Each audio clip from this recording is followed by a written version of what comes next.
ازيكم حبايبي عاملين ايه؟ يا رب تكونوا بخير.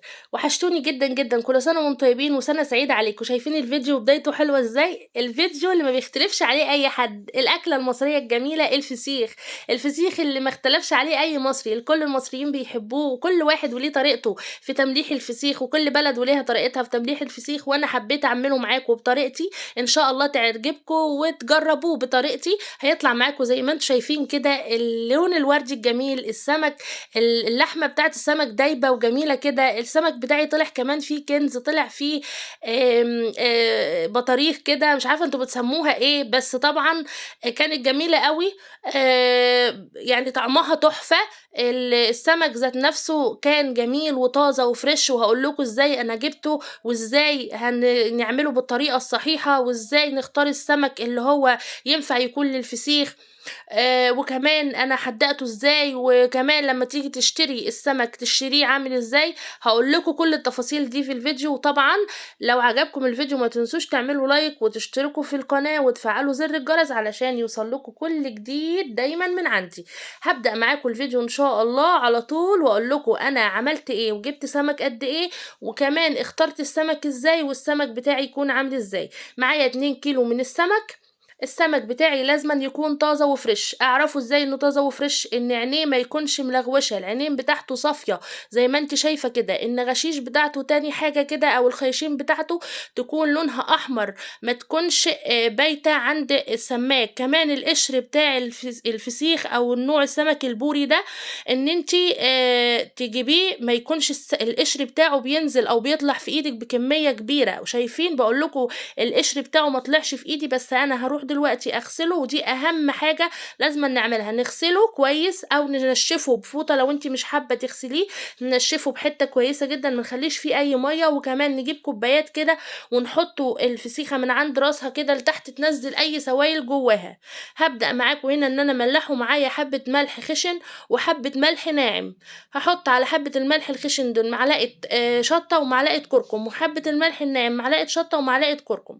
وهبدأ ان انا املح بيهم الفسيخ بتاعي، بس دول هحطهم في حاجة ودول هحطهم في حاجة. تعالوا مع بعض اقول لكم هنعمله ازاي بعد ما نقلبهم كده مع بعض. وزي ما قلت لكم السمك بتاعي يكون ما فيهوش اي ميه خالص، مصفي من اي دم. معايا اكياس هنا كبيرة انا ابتديت اجيبها، هفرش كده فيها حبة ملح من تحت، وهبدأ اجيب في النغشيش دي هحط الملح الخشن، وهفرش برضو في الارضية كده ملح خشن. تمام. الملح الخشن ده بالشطة والكركم، ومن بره كده هعمل بالملح الناعم. وطبعا هاجي من عند الظهر بتاع السمكة كده وهدوس عليها علشان لما اجي افتحها بعد كده يكون اللحم بتاعها طالع من بعضه مش لازق. هبدأ اهون كذا واحدة معاكم. النغشيش هحط فيها ملح خشن، والملح الخشن ده مهم جدا والله في تخليل الفسيخ، سوري. بيدي طعم وبيدي وما بيخلوش مالح قوي معاكي، فبالتالي انت هتاخدي الفسيخ مظبوط، الملح بتاعه مظبوط، مش مالح قوي وكمان مش عادم معاكي. هبدأ ان انا اخلص كل الكمية زي ما انتم شايفين اهو، وهبدأ ان انا الفه معايا. بس اهم حاجة المرحلة اللي جاية دي، المرحلة اللي جاية دي ان ما يكونش الفسيخ او الكيسة بتاعتي مليانة هواء. الكيسة اللي انا حاطة فيها الفسيخ تكون مفضية الهواء منها خالص اهو. وشايفين بعمل ازاي الكيسة يطلع منها الهواء كله، مبقاش فيها اي هواء. واحطه في كذا كيسة، كيسة من جوه كيسة كده، او كيس من جوه كيس. تكوني مجهزة حبة اكياس كويسين كده معاكي وتحطيهم. شايفين اهو الفسيخ ده هيقعد معايا، احطه في كذا كيسة، وتكون الكيسة اللي في الاخر كده ما يكونش يعني بيدخلها هواء او ضوء او كلام او اي حاجة اللي هي تفسد معايا الفسيخ. تمام. كل لما كان التخزين بتاعه كويس كل لما هتاخدي الفسيخ تمام. معايا علبة هنا، كانت دي علبة حلاوة طحنية عندي، فانا حطيتها كده وحطيت فيها الفسيخ اهو. وهقفلها تكون محكمة الغلق، اللي ان هي تقفل جامد على الفسيخ، وان هي تبقى معاكم بالطريقة دي.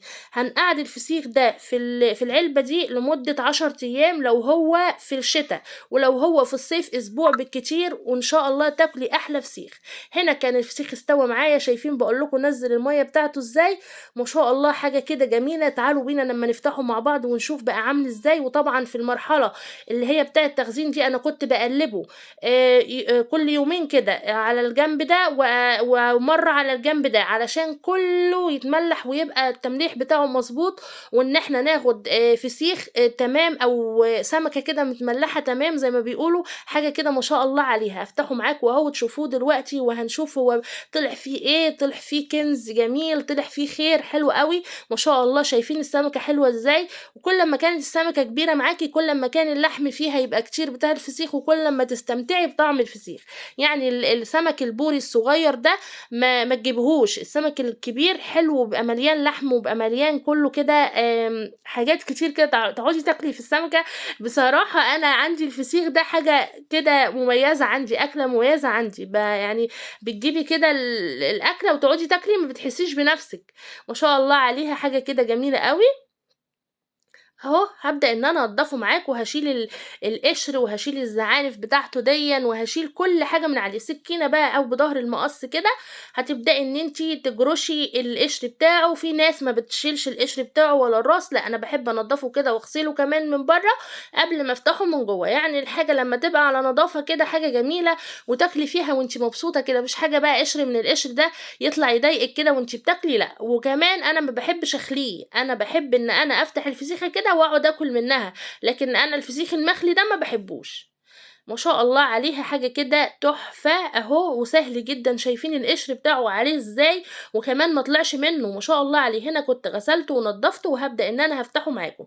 بقول لكم هنا ان السمك مش هنفتحه من بطنه، احنا هنفتح من ظهره. شايفين؟ هنجيب المقص كده ومن الظهر من فوق هبدأ ان انا افتحه، واشيل الراس كمان، وكمان لحد الديل كده هفتح كله اهو معاكم بطريقة سهلة خالص وبسيطة. والمقص كمان بيساعدك في الحاجات دي على طول، يعني السكينة بلاش منها، المقص على طول.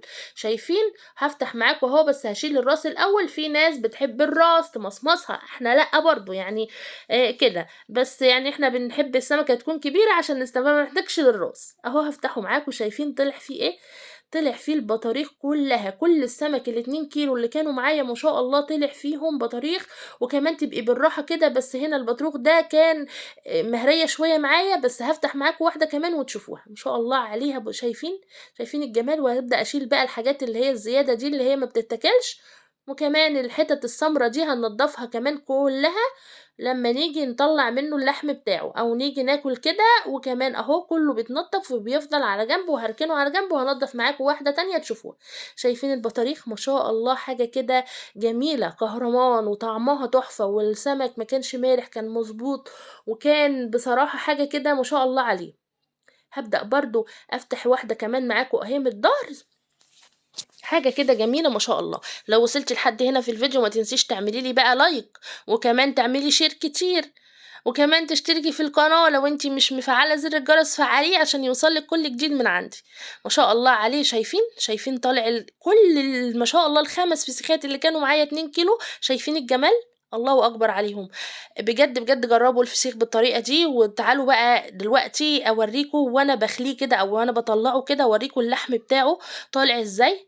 حاجة كده في منتهى الجمال ما شاء الله عليها. وجنبه بصل بقى، وجنبه 50 رغيف بلدي كده، على فحلين بصل حلوين كده، على ليمون بقى كتير زي ما انت عايزة. اهو ما شاء الله على الجمال. اتمنى يكون الفيديو عجبكم، وما تنسوش بقى لو عجبكم تعملوا لايك للفيديو، واشتراك، وكومنت حلو كده. وما تنسوش دايما تدعموني بالكومنتات، لو حتى لو كانت سلبية هبدأ ان انا اخدها بصدر رحم برضو واتعلم. وشكرا جدا لدعمكم، وشكرا لكلامكم الجميل، والسلام عليكم ورحمة الله وبركاته.